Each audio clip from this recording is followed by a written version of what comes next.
Kebetulan karena saya teman betul dengan Pak Nuh dulu menjadi menteri itu, kami ICMI, saya sebagai anggota Dewan Pakar ICMI pusat, bersama-sama ada 14 orang kami memikirkan itu supaya dunia pendidikan kita betul-betul holistik, integratif. Holistik, integratif. Akidah yang kokoh, ibadah mantap, akhlak mulia, barulah ilmu wawasan dalam puas, kemudian barulah keterampilan hidupnya mapan, barulah spiritnya tinggi, begitu, spiritnya tinggi dan kepekaan terhadap lingkungannya hebat. Nah, barulah jasmaninya jangan lupa, jasmaninya harus juga dididik untuk menjadi jasmani yang sehat dan bugar. Luar biasa Islam itu. Itu dulu yang kita rumuskan dalam K13. Bapak Ibu sekalian, K13 yang diintroduksi oleh Pak Nuh. Tapi kemudian ini belum lagi dipahami benar barang ini dari ganggu, sudah diganggu. Nah, luar biasa.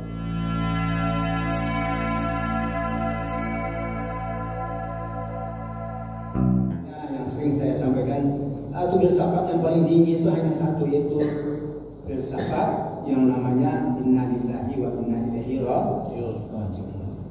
Jadi kalau ada lagi di atas itu saya minta belajar sama mereka, ya kan?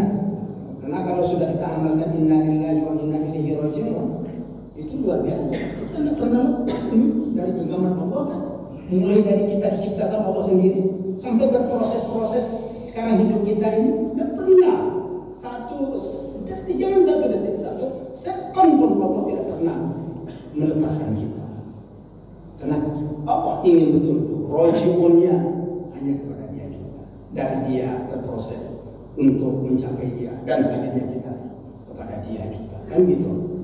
Nah, tapi kalau ini disimpangkan jalannya sehingga tidak rojiun lagi kepada Allah, rojiunnya ke yang lain, nah ini tentu sedih dan sedih. Jangan sampai anak-anak kita menjadi orang-orang yang seperti itu. Dan tadi saya renyuh betul kemarin kalau tidak salah dalam rapat juga kita sudah sampaikan juga bahwa kondisi kampung kita ini tidak aman-aman saja sekalian. Ternyata anak-anak kita luar biasa rupanya, dan sedih luar biasa ya, karena anak-anak baru umur 10 tahun itu sudah dinodai oleh orang sebenarnya. Anak kita itu memang dalam kondisi yang tapi dinodai, dan ini kealpaan kita, terutama orang tua kita. Makanya mohon ya, ini mengaji di sini ini bukan sekedar apa ini. Sebenarnya kalau kita sudah dengar saja, sedikit saja didengar, insya Allah itu akan menjadi pelajaran yang luar biasa. Menyadarkan diri kita, kan begitu, menyadarkan. Yang paling penting itu sadar itu. Kan dalam Al-Quran itu berapa banyak kata yashkurun, wa ma tashkurun. Sudah saya sampaikan kata Allah, tapi kalian juga sadar-sadarnya. Ya ma yashkurun, tidak juga sadar. Sudahlah kalau tidak sadar juga. Tuh makanya malah petakannya akan hinggap kepada orang yang tidak sadar itu. Nah ini Bapak sekalian, makanya dunia pendidikan apalagi hari ini. Makanya ya oleh karena itu Bapak sekalian, ini masuknya dari berbagai arah nih, kelompok-kelompok yang anti itu, ya, yang betul-betul Islamofobia, yang betul-betul menginginkan Islam itu tidak bergerak lagi di negeri kita ini. Itu masuknya luar biasa, ya. Sudah luar biasa kita memikirkan kemarin itu melalui Pak Nuh menjadi menteri untuk supaya pendidikan walaupun tidak disebut Islami karena kita ini negara bukan agama disebut gitu, tetapi itu sudah dialurkan sedemikian rupa kurikulum yang akan mengisi seluruh medan kehidupan seorang manusia, ya kan? Nah, sehingga Allah minta kalian harus jadi anas, kalian juga harus jadi insan, kalian juga harus jadi ins, kalian harus jadi bashar, kalian harus jadi bani Adam. Karena ada 5 itu dalam Al-Quran. Ya, dalam Al-Quran ada untuk menyebut manusia ini. Kan gitu Bapak sekalian. 5, apa sama semuanya itu? Memang manusia, tetapi disebut nas itu beda, insan beda, ins itu beda, kemudian Basyar itu beda dimensinya, nah, bukan beda manusianya, dimensinya di dalam diri kita. Ternyata dalam diri kita ada dimensi spiritual yang harus kita jadikan itu sebagai sokong untuk hidup yang paling utama, spiritual kita. Itulah masalah iman itu kan.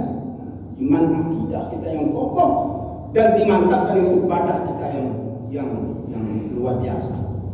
Nah, tapi ada sisi emosional, ya, di mana kita harus mengembangkan sisi-sisi karakter manusia yang beradab itu, yang sudah disebut juga itu beradab itu, yang dalam ajaran agama kita tidak lain adalah akhlak yang mulia itu, al-akhlak al-karimah itu. Kemudian barulah bangun itu intelektualnya, daya fikirnya, daya juga apanya itu. Barulah dibangun lagi apa yang disebut dengan profesionalitasnya, life skillnya. Jadi jangan ingat tapi tidak punya keterampilan untuk bekerja ketika disuruh bekerja. Jadi tidak harus ditanamkan itu dan diberikan kepada anak-anak kita life skill di dalam pendidikan itu. Apalagi daya juangnya harus kita dorong, tidak menjadi manusia yang loyo, yang yang cengeng, tapi spiritnya tinggi. Itu yang ditanamkan. Kemudian apa lagi? Harus menjadi manusia yang peka terhadap lingkungannya, baik lingkungan alamnya maupun lingkungan sosialnya. Apalagi jaga diri itu, jaga diri. Jasad ini juga harus dididik juga. Luar biasa. Allah arahkan itu semua. Dan itu sebenarnya, ini kebetulan karena saya teman betul dengan Pak Nuh dulu menjadi menteri itu. Kami ICMI, saya sebagai anggota Dewan Pakar ICMI pusat, bersama-sama ada 14 orang kami memikirkan itu supaya dunia pendidikan kita betul-betul holistik, integratif. Holistik, integratif. Kalau dulu hanya intelektualnya saja yang kita kembangkan, padahal di atas intelektual itu ada domain-domain, ada dimensi-dimensi kehidupan manusia harus betul-betul dikembangkan itu melalui akidah yang kokoh, ibadah mantap, akhlak mulia, barulah ilmu wawasan dalam luas, kemudian barulah keterampilan hidupnya mapan, barulah spiritnya tinggi, begitu, spiritnya tinggi dan kepekaan terhadap lingkungannya hebat. Nah, barulah jasmaninya, jangan lupa jasmani ini harus juga dididik untuk menjadi jasmani yang sehat dan bugar. Luar biasa Islam itu. Itu dulu yang kita rumuskan dalam K13, Bapak Ibu sekalian. K13 yang diintroduksi oleh Pak Nuh. Tapi kemudian ini belum lagi kami benar barang ini sudah diganggu, sudah diganggu. Nah, luar biasa. Ini harus hati-hati kita, luar biasa. Menangis kita dibuatnya. Anak-anak kita nanti hidup ini seperti dikira seperti mesin saja. Tidak ini. Tidak. Ini kalau misalnya cerita itu Pak, kalau kealpaan itu mungkin ada terjadi, ya. Dan saya kira azabnya juga sudah diterima oleh yang membimbing dan yang melepas. Ya, di Yogyakarta itu. Apalagi kalau harga diri kita sudah dilecehkan orang kan, itulah azab yang paling berat. Kalau dikurung kan tidak masalah kan. Yang kan dikurung 4 tahun selesai dia. Tafsir Al-Azhar.